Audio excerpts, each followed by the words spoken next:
possibilidades de práticas ecumênicas na assistência espiritual. O que existe e o que é possível fazer dentro dessa realidade. Pode passar. O ecumenismo, o que pretende? O que pretende o ecumenismo? Quando surgiu um diálogo permanente entre igrejas cristãs, católicas, ortodoxas, anglicanas e protestantes. Esse era o objetivo do ecumenismo. Porém, quando eu estava preparando esta apresentação,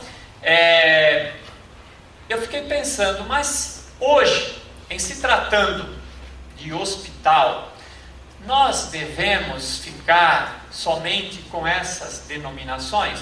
Aliás, isso nós já questionamos alguns encontros. Quer dizer, vamos ficar só fazendo esse encontro dessas igrejas, ou vamos convocar igrejas cristãs, mas que não fazem parte das ditas ecumênicas? Então, foi uma coisa que eu pensei bem no início, quando eu comecei e coloquei estas igrejas. Vamos? Querem o quê? Uma colaboração na promoção do bem comum, viver a unidade na diversidade. E vocês vejam como as coisas vêm quando a gente começa a pensar. Se nós queremos o bem comum de todos, devemos deixar alguém fora? Devemos ter a exclusividade? E aí vem uma série de provocações, mas pensam diferentes de nós, agem de maneira diferente. Mas nós falamos de viver a unidade na diversidade. Percebe um pouco as contradições que surgem desta realidade? Isso eu fiquei pensando, até porque no final vou apresentar um pouquinho a nossa realidade de Hospital das Clínicas, que nós temos um grupo que quer porque quer entrar e nós estamos resistindo. Nós estamos resistindo. Porque acreditamos que não tem a mesma linha. Não se enquadra dentro da nossa filosofia. Se eu estiver errado, mas informações que eu obtive, que surgiu o ecumenismo em Edimburgo, Escócia, em 1910. E qual foi o motivo? Eu achei muito interessante isso aí. Qual foi o motivo? Reação contra as múltiplas e profundas divisões no cristianismo. Da onde veio? Da onde veio a proposta de se criar o ecumenismo? Abrir uma discussão para o ecumenismo. De onde veio? Por que nasce? Como todas os movimentos da sociedade, eles sempre nascem de uma necessidade. Então, o que estava acontecendo? Divisões dentro do próprio cristianismo. Pregamos o mesmo Cristo, porém queremos algumas exclusividades. Então, o motivo do ecumenismo foi exatamente contra essa crise que vivia por as divisões dentro do cristianismo. Nós temos aí no Antigo Testamento algumas, eu não sei se alguém tem uma Bíblia em mãos, aí a gente poderia até pegar. Eu fiz uma separação e acabei esquecendo a folha em cima da minha mesa ontem, com os textos, mas nós podemos, cada um, quem tiver Bíblia pode localizar. Então vou pedir para o Renz que localize aqui o Salmo 133, mas esse é muito claro. Ele é aquele salmo que diz: como é bom os irmãos viverem juntos. Aí ele fala, é como o mel que escorre sobre a barba de Araão. Como é bom os irmãos viverem juntos. Então alguém localiza depois a passagem de Zacarias 6,13. 6,13. Então, já no Antigo Testamento, o povo teve uma experiência muito positiva dessa unidade. Alguém localizou Zacarias? Pois não? Ele mesmo edificará o templo do Senhor e será revestido de glória. Assentar-se-á no seu trono e dominará. E será sacerdote no seu trono e reinará perfeita união entre ambos os ofícios. Isso. Então é um convite para que houvesse, não é? União dos ofícios. União dos ofícios. João, quem conseguiu encontrar? João 17, aí tem vários versículos, mas eu pediria, se eu não estou enganado, o 20 ou 23, que diz mais sobre o nosso tema. Pois não, Mário? Não peço somente por eles, mas também em favor das pessoas que vão crer em mim por meio da mensagem deles. E peço que todos sejam um, e assim como tu, meu Pai, estás unido comigo e eu estou unido contigo, que todos os que crerem também estejam unidos a nós, para que o mundo creia que tu me enviaste. 23 até 23. A natureza divina que tu me deste, eu reparti com eles, a fim de que possam ser um, assim como tu e eu somos um. Eu estou unido com eles e tu estás unido comigo, para que eles sejam completamente unidos, a fim de que o mundo saiba que me enviaste e que amas os meus seguidores, como também me amas. Isso. Então o convite do Evangelho de São João é para que todos sejam um. Para que todos sejam um. Olha quantas provocações vêm mesmo dos textos bíblicos, e nós veremos mais alguns depois. Pode passar? A igreja primitiva, diz, caminhava numa coesão, numa solidariedade, num amor fraternal, né? Eram os Atos dos Apóstolos, né? Todos estavam unidos, repartiam o que tinham, né? Repartiam o que tinham e viviam bem, eram felizes. A comunhão fraternal, a solidariedade, a coesão. No século XI surgiu a divisão entre cristãos latinos e gregos. E no século XVI aconteceu, é isso mesmo, né? A separação dos católicos e protestantes. Católicos e protestantes. O mundo, como disse a Maria Júlia, vai mudando muito rapidamente. E as diferenças, ela lembrava que as diferenças fazem parte. Embora eu não preciso concordar com aquilo que o outro pensa. Eu não preciso acreditar e concordar naquilo que eu estou escutando. Mas nós não vamos discutir aqui se a separação foi importante ou não. Pode passar? No século XIX houve grandes missões mundiais, igrejas protestantes, europeias, norte-americanas. Mas houve muitas dificuldades. Houveram dificuldades na Ásia, na África e na América Latina. Exatamente devido a essa, entre aspas, disputa. Né? Disputa para ver quem é afinal que está com a razão. Quem tem o melhor produto. Quem tem o melhor produto. Todos queriam, como vimos no início, a promoção do bem comum. Todos queriam estar unidos nas adversidades. Mas cada um tentava vender a sua ideia. É interessante observar a caminhada, né, como isso vai acontecendo. E como isso vai sendo impregnado. Eu lembro quando Eu era criança, não faz tanto tempo assim, né, gente? Quando eu via falar de crente, eu ficava arrepiado, né? Porque minha mãe dizia, não, o crente, e ela discutia muito, gostava muito de discutir com o senhor, que era Orlando Frangueiro, né? Que a gente chamava, e ele, para provocá-la, né? Então ele ia lá e ficava falando.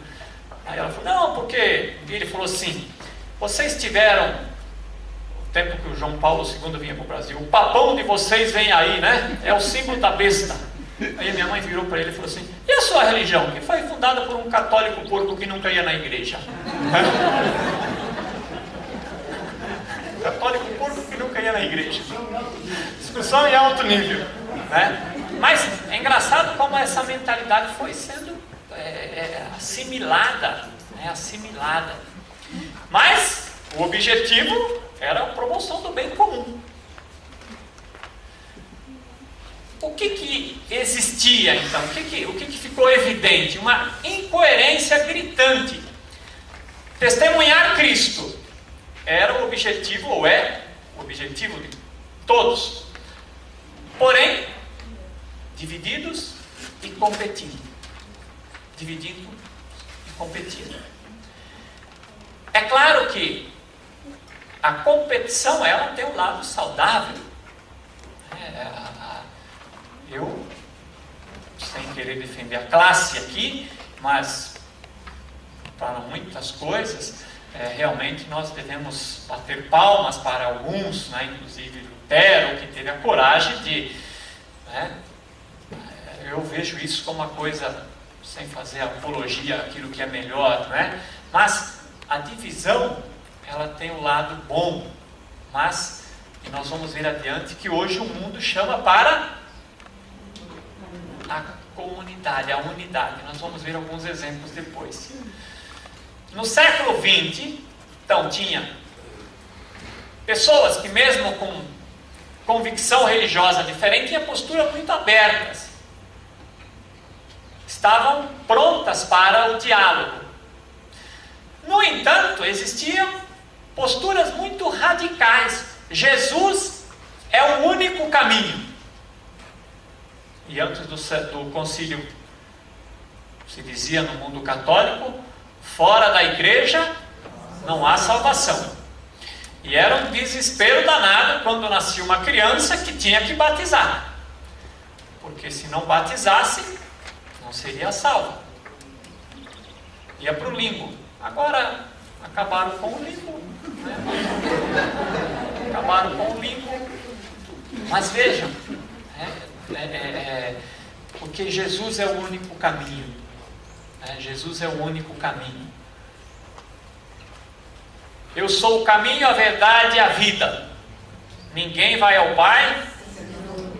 E como é que fica isso diante de uma postura não radical? Qual é o caminho que Jesus propõe ou propôs?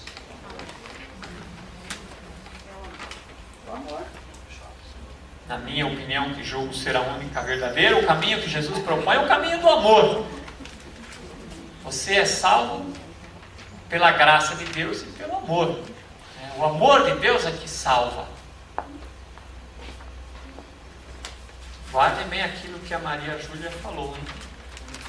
Se você tiver atitude amorosa, você nem precisa falar de religião. Interessante, né? Se você tiver atitude amorosa, você nem precisa falar de religião. Então, os radicais. As outras religiões, como é que passaram a ser vistas? Que também são caminhos válidos. Ou só as igrejas cristãs estão no caminho certo? E dentro do hospital isso é uma realidade hoje. O espiritismo está vindo com tudo. O islamismo está vindo com tudo. Como é que leitura nós fazemos? Será que só as igrejas cristãs é que têm a verdade? Por isso que eu coloquei uma interrogação, né? Somos nós que estamos no caminho certo?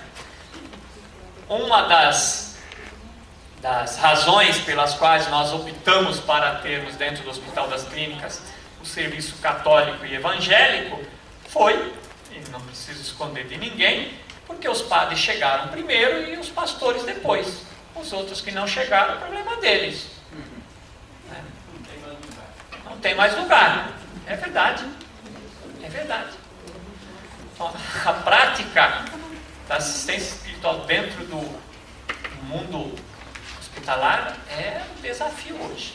Então, nós falamos, não, mas todos têm razão. Teoricamente. Na prática, ainda nós adotamos uma postura de exclusividade. Surgiu então o diálogo interreligioso, a valorização de outras tradições. Então, a partir do momento que as pessoas começaram a refletir que o outro também tem razão, houve uma tentativa de mudança. Daí a criação do diálogo interreligioso. Valorização de outras tradições. E o grande desafio, portanto, é caminhar junto sem abrir mão das convicções centrais que caracterizam o cristianismo bíblico. Então, quem tem a razão é o que professa a fé cristã, católica, luterana, batista, ou o judaísmo. Não. Quem tem razão é o Evangelho.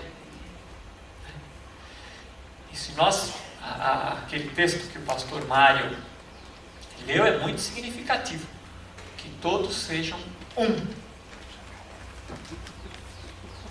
Os verdadeiros adoradores, vai dizer Jesus lá na Samaritana, com o diálogo com a Samaritana, vão adorar em espírito e verdade.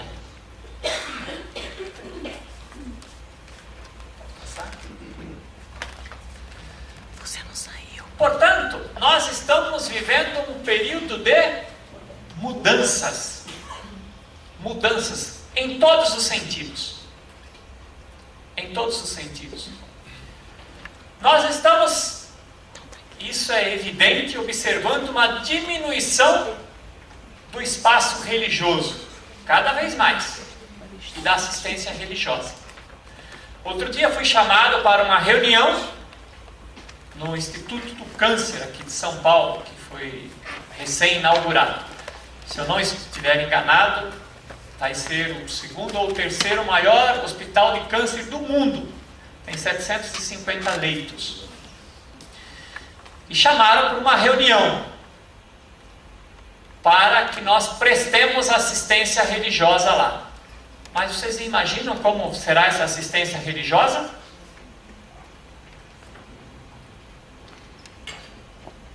Terá um padre e um pastor. Você não vai mais precisar ficar lá. Então vai ser tranquilo. E você vai ser chamado para atender quem quer, quem pede. Então é evidente a diminuição do espaço religioso, da assistência religiosa. Para se ter um espaço religioso dentro de uma instituição hoje, a não ser que seja uma exigência do serviço de hospitalidade, não necessariamente do padre. É que a hospitalidade a hospitalidade acredita que é importante ter um espaço religioso dentro do hospital. Se o padre ou o pastor forem falar para a diretoria executiva, eles não vão prestar muita atenção. Mas se for a equipe de hospitalidade, eles vão pensar seriamente. Porque isso faz parte da hotelaria. E o cliente, porque hoje não é mais paciente, hoje é cliente. Hoje é cliente. Nós atendemos clientes. E quais seriam os motivos para essas mudanças? O avanço da tecnologia, a partir do momento que avança a tecnologia, você substitui. Mas ontem o padre Léo Dizia que a tecnologia vai atrás da espiritualidade. A assistência religiosa atrapalha? A assistência religiosa atrapalha a ação, mas a medicina hoje vai atrás da assistência religiosa, espiritual. Não acrescenta nada ao doente. Ou nós temos assistentes sem compromisso. Quem é realmente comprometido? Quer dizer, em quantos hospitais no Brasil nós temos uma assistência religiosa comprometida? Isso é para pensar. Se os hospitais hoje quisessem ter padres e pastores para prestar assistência religiosa, mesmo que remunerasse, claro que se remunerasse talvez aparecesse mais candidatos, mas mesmo remunerados, nós não temos condições de atender. A Igreja Católica não tem condições de atender, não tem. Então nós de repente jogamos a culpa para dirigentes, hospital, mas e a nossa? Qual é o compromisso realmente que as igrejas têm com os hospitais? No mundo católico, mudou-se a terminologia. Antigamente se chamava de extrema unção. E hoje nós falamos em unção dos enfermos. Só que a unção continua extrema. Porque o padre só vai quando alguém está mal mesmo. Então, mudou na teoria, mas na prática continua a mesma. Tá? Pode passar que eu vou... A maioria dos pacientes, quando eu comecei no hospital há 20 anos, quando eu era estudante ainda, porque só tenho 16 de padre, a maioria dos pacientes era, e tem um erro, né? Era católico. Hoje esse número diminui. E muita gente sem religião. Não sei na experiência de vocês, mas muita gente sem religião. E acreditando numa série de fitismo, tem isso, espiritismo, enfim. Temos católicos, evangélicos, judeus, espíritas, e o espaço religioso vai diminuindo. Principalmente aquele espaço religioso como nós imaginamos. Como nós imaginamos. E o mais incrível é que nós estamos sendo substituídos. Isso é algo que nos faz refletir muito. Estamos sendo, infelizmente, substituídos. Sai o padre, o rabino, o pastor, a pastora, enfim, entra quem? O psicólogo, assistente social, o terapeuta ocupacional, o cachorro, até pelo cachorro. Lá no Instituto do Coração agora tem um livro, lá, Visita do Paco, é o nome do cachorro. Nós estamos sendo substituídos. Estamos sendo substituídos. Claro, não sou contra nada dessas brinquedoteca, divertimento, bibliotecoterapia, doutores da alegria. Mas por quê? O trabalho de essas atividades aí, elas são diárias. A hospitalidade chegou à conclusão que isso é benéfico para o paciente. Então isso precisa ter sempre. O trabalho religioso é de vez em quando o paciente precisa, o paciente pede. Nos faz refletir essas mudanças. Estamos sendo substituídos. Daqui uns dias, ou daqui um tempo, quem sabe, como isso vai acontecer. Isso é um achismo, né? Agora estou falando, não é o que eu penso, mas é o que eu acho, é que essa tendência de o padre ou o pastor ser chamado só quando, ir ao hospital só quando solicitado, vai crescer. Vai crescer. Por uma razão. O pouco tempo no hospital. Pouco tempo no hospital. Cada vez mais o doente fica cada vez menos no hospital. Então precisamos repensar também a nossa atuação. Ela deve continuar sendo uma atuação específica de hospital ou devemos começar a abrir um pouco a nossa atividade para as famílias? E outra, as famílias estão mais presentes. Por exemplo, nesse hospital do câncer, a família vai poder ficar com o paciente das 12 às 21 horas, todos os dias. Todos os dias. O doente não é cliente. O doente é cliente, não é paciente. Então, se o cliente não quer, se não é importante para o cliente, tem que tirar até o crucifixo. Foi sugerido uma vez nas nossas entidades. Isso não é bom para o cliente, então tira. Se ele não quer crucifixo, tira. Porque senão ele não vem mais. Interessante. O serviço religioso é mais um entre tantos outros. Ele pede se quer. Você quer almoçar hoje ou não? O que você vai querer? Você quer? Eu queria trazer para vocês, mas ouvindo uma exposição do médico que pesquisa muito sobre essas questões da espiritualidade hoje, e ele diz que nos hospitais, claro, geralmente partem lá americanos, quando o doente é internado, ele na história, quando o médico, a enfermeira tira a história do paciente, tem 3 ou 4 perguntas que eu queria ter trazido, mas se eu lembrar eu trago amanhã, se eu achar, que a pessoa já tem. Não é simplesmente dizer você é católico ou não. Porque às vezes a pessoa não tem noção se ela precisa do atendimento espiritual. Claro, se você perguntar, você quer a visita do padre? Não estou morrendo. Como muitas vezes falavam para o psicólogo. Olha, você quer conversar com o psicólogo? Não estou louco. Então, o religioso ainda assusta, sim. O pastor Henrique dizia, o religioso infelizmente assusta. Para muita gente o religioso assusta. Porque nós não estamos acostumados, nós crescemos com essa mentalidade. Vem aí um pouco da ideia de doença, pecado. O religioso é aquele que vem tentar restabelecer o relacionamento da pessoa com Deus.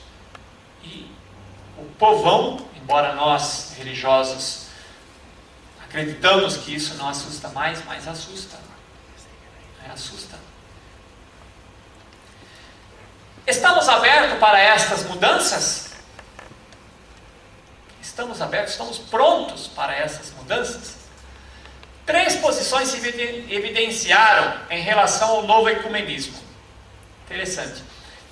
Exclusivista. Só há salvação no cristianismo. Ainda sobrevive nas correntes tradicionais. Um dia eu estava falando para um grupo de leigos, e quando eu falei que o catolicismo não foi a religião que Jesus deixou, eu quase apanhei lá. Falei, Jesus deixou o cristianismo. Católico, porque é universal. Mas isso, então, essa mentalidade exclusivista impera mais do que a gente imagina. A inclusivista, a salvação está em Cristo, mas está também à disposição de todos, cristãos e não cristãos. E a pluralista, todas as grandes religiões são esferas válidas para a salvação, embora em diferentes formas. Em diferentes formas.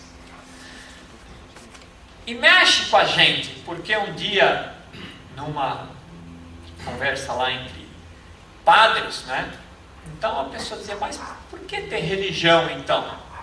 Se você pratica o amor, você é salvo, para que ter religião? A religião é muito mais do que você é uma igreja, mas dá a oportunidade de você ter contato com Deus, mas com as pessoas também, que outras coisas às vezes não dão. A religião faz você ter um sentido de vida, e não é cumprimento de rito. Um dia veio uma senhora e falou assim: então padre, faz tempo que eu não vou à missa, porque todo final de semana nós vamos para a praia. Aí a gente sai na sexta e volta domingo à noite ou segunda de manhã. Então eu nunca consigo ir à igreja, mas toda segunda-feira, quando eu volto, eu passo lá na igreja, compro um maço de vela e ponho para queimar. É bom, né? Eu falei: é ótimo. O vigário vende a vela, ganha uns trocos, fica contente, né? Psicologicamente você se sente bem, a consciência está tranquila. Agora, de cristianismo isso não tem nada. Não tem nada. Mas é interessante que a gente vê a religião como, né, simplesmente um cumprir ritos. Novos tempos, novos ares, novos desejos, novo alento. Eu coloco aqui a campanha da Fraternidade de 2002, que foi uma reflexão sobre o ecumenismo. Mas, e aí quando eu coloquei isso aqui, me veio à mente novamente é ruim, né?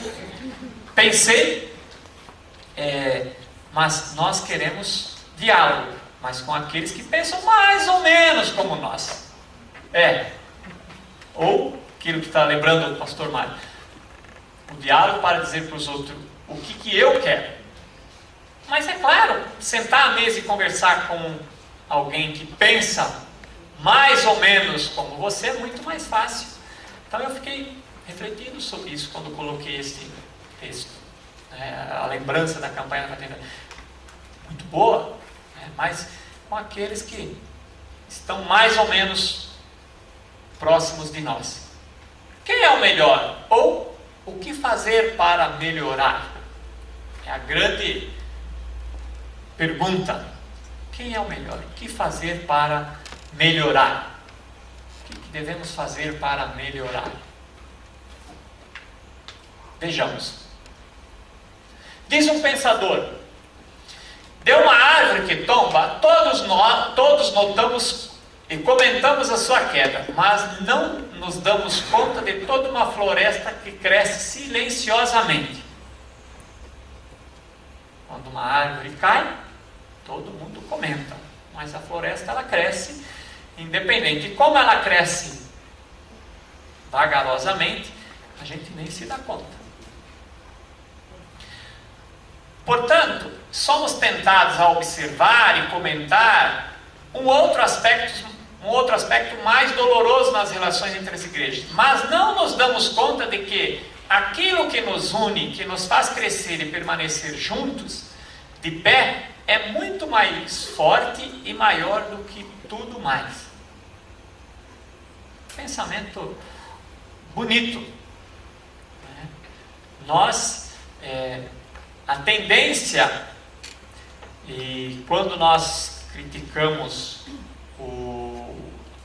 as outras convicções, nós sempre vemos primeiro a coisa ruim, aquilo que é ruim. Aliás, em todas as situações da vida, nós sempre guardamos o que é ruim. Então, isso é para reflexão. Ecumenismo no Evangelho. E aí temos mais alguns textos. Tua mãe e teus irmãos estão aí fora, disseram para Jesus. E ele estava pregando lá, entusiasmado.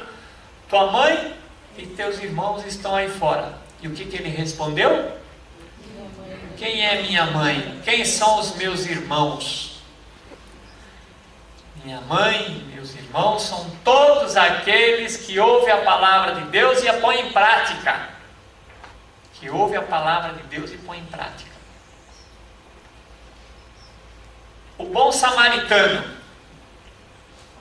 Quem é o próximo? Quem, na sua opinião, quem foi o próximo do homem caído na estrada? ele falou, foi aquele que cumpriu as leis, que seguia, que sabia a Torá de ponta a ponta, que ia na sinagoga, que fazia os cultos. Eu penso que foi aquele que teve misericórdia, disse o especialista em leis.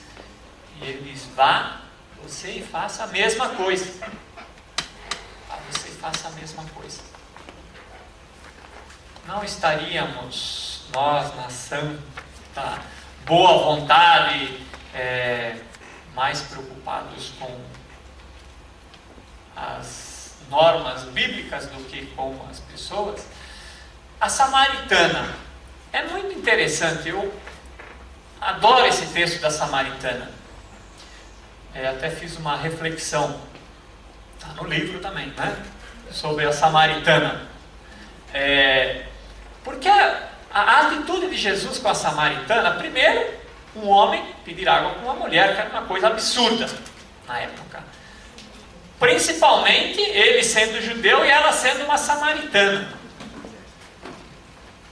Mas é interessante como é que Jesus entra no mundo dela. E ele diz, ela diz, imagina que você tem algo melhor do que... Eu não acredito que ele falava de água bebida, né? Não acredito que você tenha água...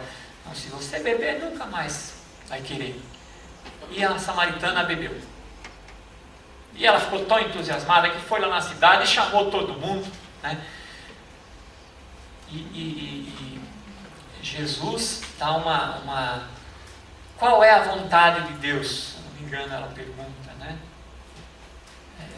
Adorar a Deus e que todos me conheçam. Conheçam aquele que me enviou. E aonde eu devo ir? Onde eu devo adorar a Deus? No Monte Garizim. Os verdadeiros adoradores adorarão a Deus em espírito e verdade. É bonito, né? Eu acho fantástico. Como é que... Isso é uma relação de ajuda muito importante, né? Interessante.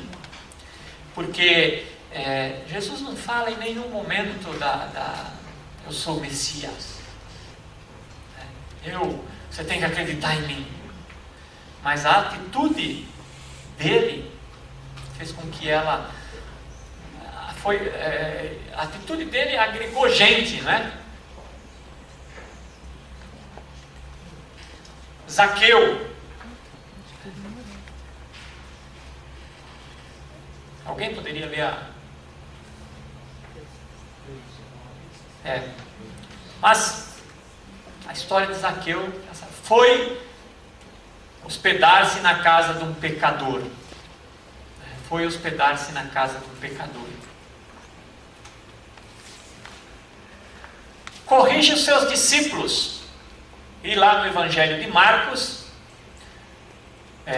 encontramos alguém que estava fazendo milagre, curando em seu nome, e mandamos parar, porque não estava conosco, não fazia parte do grupo, não fazia parte das igrejas consideradas ecumênicas, né? E o que é que ele disse? Não façam isso. Quem não está contra nós, né? Tem outras expressões que ele usa. Então, o ecumenismo no Evangelho também é uma ferramenta, né? Não sei se posso usar essa palavra, importante para que nós reflitamos sobre a nossa prática ecumênica na assistência espiritual. Imagine que Jesus dissesse hoje, não, vão ficar no hospital os padres porque chegaram antes e os evangélicos que vieram logo depois. Os outros não têm mais lugar. Unidade na diversidade. Esse é um outro grande desafio.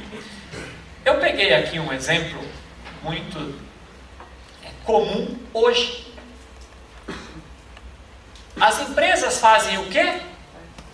Parceria. Por quê? Será que elas estão no caminho errado? A Ambev, a Antártica se juntou com a Brahma. Por quê? Por quê? Lucro. Elas querem um benefício. As companhias aéreas, a TAM tentou se fundir com a Varig. Por quê? Porque é ruim. Isso aqui são apenas algumas reflexões. Os bancos foram se fundindo. Tem uma expressão que eu tentei lembrar, mas não consegui lembrar. Não sei se está no Antigo ou no Novo Testamento, que diz: todo reino dividido. Não sei se no Novo, né? Eu não consegui, eu queria colocar essa. Todo reino dividido faz entre si, facilmente será destruído. O cordão de 3 dólares? Ah, sim. Pois é. Então aqui eu trouxe a concorrência, ela é saudável. Quem conhece um pouco do mundo empresarial aí, a concorrência ela é saudável. Vivemos crises, mas as crises são momentos e oportunidades de crescimento também. Ontem, na exposição que foi feita aqui, depois das plenárias em grupo, que foram colocadas aqui nas plenárias, e alguém disse: não é que a doença tem que ser uma coisa boa, mas ela é uma oportunidade de crescimento. E na vida, gente, nós vamos ter derrotas, sim, e não são poucas. Eu, quando celebro um casamento, eu falo: alguém já falou para vocês que vocês vão ser todos felizes todos os dias? Eu falo: não acredito nisso, que isso é mentira. Ninguém vai ser feliz todo dia. Como o padre pode falar isso, né? Mas, então vejam, a unidade na diversidade. Isso aqui é uma linguagem bem de mercado, né? Fugindo um pouquinho, mas é uma realidade. Tem uma expressão que eu ouvi outro dia e que eu achei muito interessante. Nós, enquanto igreja, nós temos muitas dificuldades. As empresas, o mundo aí fora vai mudando. Não deu certo, muda. E a igreja parece que continua fabricando Fusca. Só que ninguém mais quer Fusca hoje. Não quer mais. Vocês imaginem se a Volkswagen continuasse fabricando Fusca até hoje. Certo? Só. Teria falido. Então, às vezes nós estamos fabricando Fusca na nossa ação pastoral. Não mudamos. Pode passar. Pedro e Paulo, outro exemplo. Viviam brigando entre si, não é? Mas que contribuição eles trouxeram para o cristianismo? Que contribuição eles trouxeram para o cristianismo? Talvez se tivessem ficado os dois sem discussão, mas tinham uma coisa em comum: eram apaixonados por aquilo que faziam. Acreditavam naquilo que fazia. Como disse a nossa palestrante anterior, acreditar naquilo que faz. Flores, cores diferentes, nasceram para embelezar o jardim. O que torna o jardim bonito são as cores, as diferentes cores. Porém, eu coloquei em vermelho: cuidado com as ervas daninhas. Eu acho que esse é o nosso grande... aqueles que não são como nós, aqueles que nos perturbam. A erva daninha, ela estraga a planta, né? E às vezes nós temos muito medo das ervas daninhas. E ao arrancarmos as ervas daninhas, todas arrancamos algumas plantas também, jogamos tudo fora, né? Por isso que eu penso uma coisa importante na nossa organização, né? Termos alguns caminhos para a assistência espiritual. É fundamental planejamento. Hoje o mundo empresarial fala em planejamento, o quê? Estratégico. muitas vezes nós não temos um planejamento. Vamos fazendo do jeito que dá, né? Acreditando sempre no Espírito Santo, acreditando sempre na boa vontade. Damos tiro para tudo quanto é lata, cada um dando um tiro para o lado, não é? Deve haver, portanto, deveria, né, uma sinergia. E uma coisa importante, gente, é que o diálogo, as conversações, elas devem ser positivas para ambas as partes. Conversando, a gente se entende, né, Luiz? Porém, precisamos ter cuidado, porque conversando, às vezes, a gente se desentende, depende de como nós conversamos.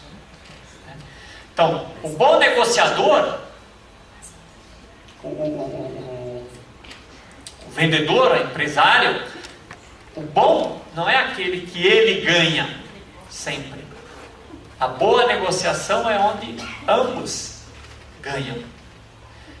Eu acho que nós deveremos sim aprender muita coisa com o mundo aí fora. O mundo ensina.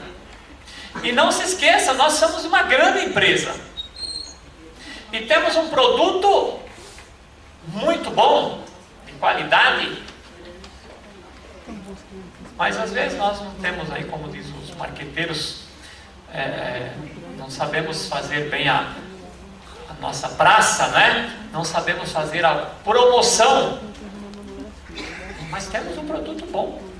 Temos um produto bom. E eu, sem dúvida, eu penso que nós devemos aprender do mundo aí fora, que pensa, claro, pensa no lucro, né? E nós pensamos no bem-estar das pessoas. Em 25 de 1 de 1959, o Papa João XXIII anunciou o Concílio Ecumênico, né, que foi até 1965. Estavam presentes 32 igrejas. O Papa evidenciou os sofrimentos provocados pela divisão dos cristãos, João 23. Para nós católicos foi um marco, né, na caminhada da igreja. E ele afirmou: todos têm culpa. Todos têm culpa por esse sofrimento pela divisão dos cristãos. Todo mundo tem culpa. Uns mais, outros menos. E o padre Fernando lá, que estava lá no concílio, o padre Fernando, que hoje está lá na Baixada Fluminense, disse assim: pede perdão ao pastor Mário Zontak, porque os católicos se achavam os únicos justos, né? E o pastor Mário também pediu perdão por pensar da mesma maneira. Nós também pensamos a mesma coisa. Os justos somos nós, né? Os justos somos nós. Depois do concílio mudaram, né? Conclusão do Papa João XXIII. Quem sabe, ao sairmos dessa basílica, poderemos dizer: unidade, unidade. Talvez ele esteja se retorcendo lá no caixão, porque quantos anos depois? 40? 43 anos depois, parece que não caminhamos muito ainda para isso. E, para terminar, algumas coisas práticas, não é, do que nós temos. Isso aqui, para vocês terem uma ideia da multiplicidade de crenças no Brasil. Essa é uma realidade. Esse censo está um pouquinho defasado, mas pode colocar o próximo, que está mais visível. As igrejas protestantes tradicionais são dados, não vou ater a leitura de tudo isso, né? Pode passar, só para a gente visualizar quantas existem. As igrejas pentecostais, pode passar, e outras religiões. Então esse é o mundo que nós atuamos hoje. Não tem como ser diferente. É a realidade. Pode passar. E o que é que nós fizemos então de prático no Hospital das Clínicas? O que é que nós fizemos? um caldeirão cultural, né? Um caldeirão religioso, onde você tem as mais diversas religiões. Pluralidade de crenças de diferentes tradições espirituais. Na época, eu acreditava que isso era uma coisa importante e boa, mas hoje você começa a pensar, será que pode passar? E aí nós temos todo o regulamento, né? Que foi todo embasado na lei, né? Foi tudo embasado na Constituição do Estado de São Paulo. Por isso que, contrariando a nossa vontade, mas foi reformulada uma ordem de serviço que datava de 1995, criando a ordem de serviço de 25 de 2004, que reformulou a prestação de assistência religiosa à capelania do Hospital das Clínicas. Pode passar? Então, assistência religiosa, o que é? Ações voltadas às boas práticas dos credos e cultos em prol de pacientes, familiares e servidores assegurada a sua autonomia. Então, conjunto de ações voltadas às boas práticas dos credos e cultos. No fundo, é aquilo que nós falamos lá no início, promover o bem-estar. Aliás, qual era a preocupação de Jesus? A gente dizia isso ontem. Era proporcionar o bem-estar às pessoas. Pode passar? E aí, achou-se por bem alterar a denominação capelania para Comitê de Assistência Religiosa. Isso é típico coisa de hospital público. Gosta de sigla, né? CARE, né? Ou CARE, né? Cuidado, parece que tem até a ver, mas não tem nada a ver com o CARE que nós conhecemos, né? Pastoral Care. O mundo inteiro se fala em pastoral da saúde, pastoral care. Capelania, aqui não, aqui tem que ter um tema, né? Mas o nome talvez não tenha tanta importância, né? Mas a criação desse comitê trouxe alguns elementos importantes. Pode passar? Este é o nosso organograma, né? Como é que está montada hoje a assistência religiosa dentro do Hospital das Clínicas? Uma coordenadoria administrativa com mandato de 2 anos, composta por 7 membros, 2 de católicos, 2 evangélicos e 2 de outros credos, que até então nós não temos. E aí os espíritas, vendo essa brecha, estão querendo entrar, e nós querendo fechar a porta, porque eles se dizem cristãos, mas agora para entrar eles dizem que poderia, porque eles fazem parte de outro credo. E nós estamos relutando. E um representante da administração superior do hospital, ou seja, alguém da administração que faz parte também do comitê. E, juntamente conosco, uma equipe de voluntários religiosos, pessoas que prestam serviço de assistência religiosa. Pode passar? E aí estão algumas normas, né? Vedado, tentar modificar o credo, são informações que nós colocamos porque isso é muito comum, né?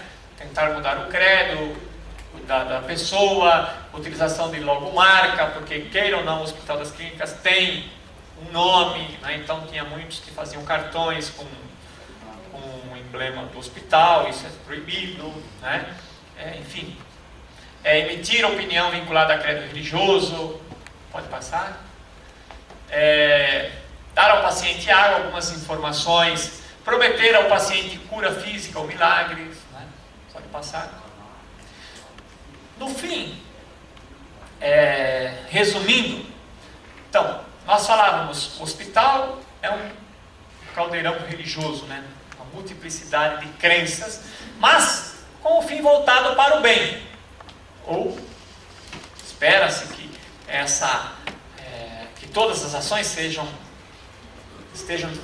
direcionadas para o bem, embora muitos lá não querem o bem dos doentes, mas querem os bens do doente, não é?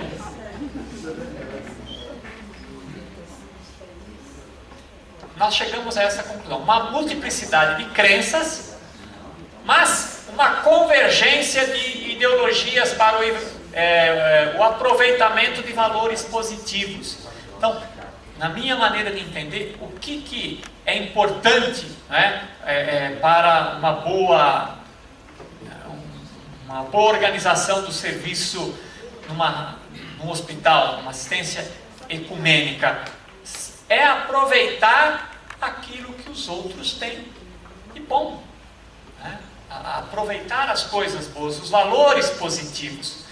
Portanto, o Comitê de Assistência Religiosa foi uma política, né? Uma mudança de atitude para tentar uma política conciliadora. E aí a gente já começa a perceber que futuramente vai precisar de alguns ajustes, porque hoje nós estamos, queiramos ou não, né, estamos dizendo, não, você não pode fazer parte. Você não pode fazer parte. Só pode fazer parte quem é cristão, né, estar lá. Os outros podem, claro, isso é lei, né? Mas participar do comitê, os outros não podem. Um propósito comum, que é o bem-estar do paciente, né? O bem-estar do paciente. Eu penso que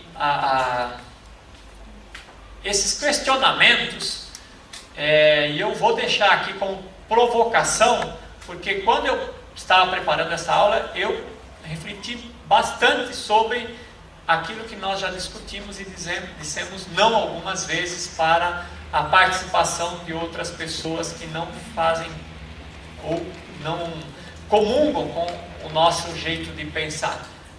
Será que não está na hora para uma organização realmente religiosa e cristã de nós olharmos e darmos também espaço para aqueles que pensam diferentes de nós? Muito obrigado.